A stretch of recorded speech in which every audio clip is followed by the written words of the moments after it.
here is called bromine test for unsaturation. This test tests for compounds for the presence of double or triple bonds. Now, the reagent that we use is bromine in carbon tetrachloride, which looks like this. It's a reddish brown liquid. Carbon tetrachloride itself is a colorless liquid, but when you have bromine in it, it is reddish brown due to the presence of bromine. Now, what happens in this test? When you take an unsaturated compound and add the bromine in carbon tetrachloride reagent to the compound that has a double bond in our example, bromine will add on to the double bond.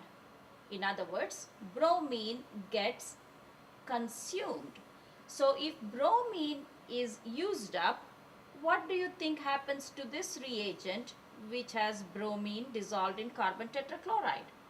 Bromine will be removed from the reagent, leaving behind just carbon tetrachloride, which is colorless. So when we add this reagent to an unsaturated compound, we should see decolorization or removal of orange-red color from this reagent.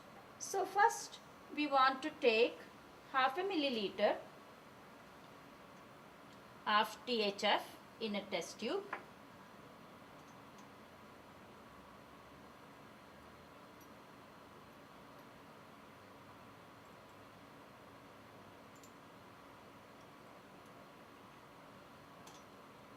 And to this you want to add 2 drops of the test compound.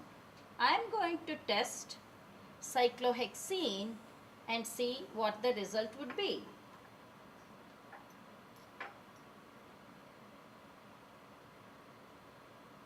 Mix the contents of the test tube.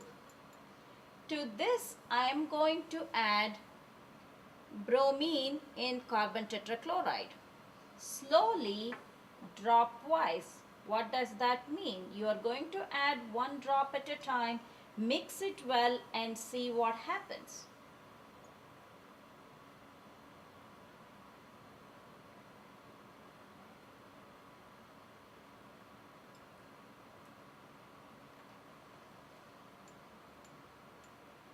What happened here? Do I see any color at all due to the bromine in carbon tetrachloride reagent?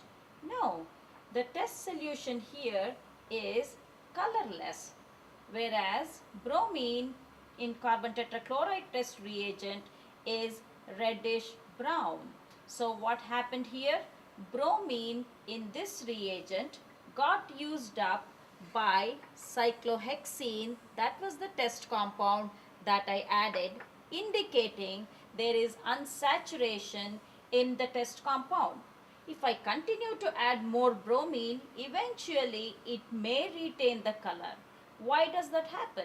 Because all the alkene or the cyclohexene that I have taken will be used up, and if there isn't any more alkene left, then the added extra bromine reagent will retain its color. What you want to do, however, is if you notice decolorization of the reagent, then you know that it is a positive test result. Now let us test a compound which is not unsaturated and observe the results and compare the 2 results. You want to take 0.5 milliliter of THF.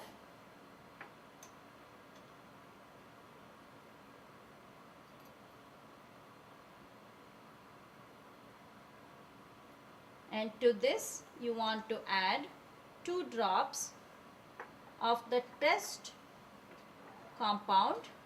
I am going to use cyclohexane.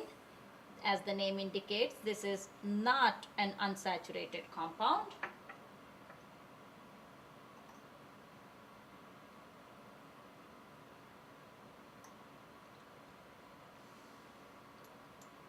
Mix it and then add bromine in carbon tetrachloride dropwise.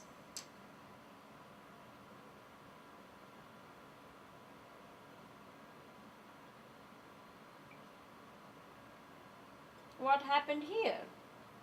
The solution is yellow. It is not colorless as it was the case with cyclohexene, which was unsaturated.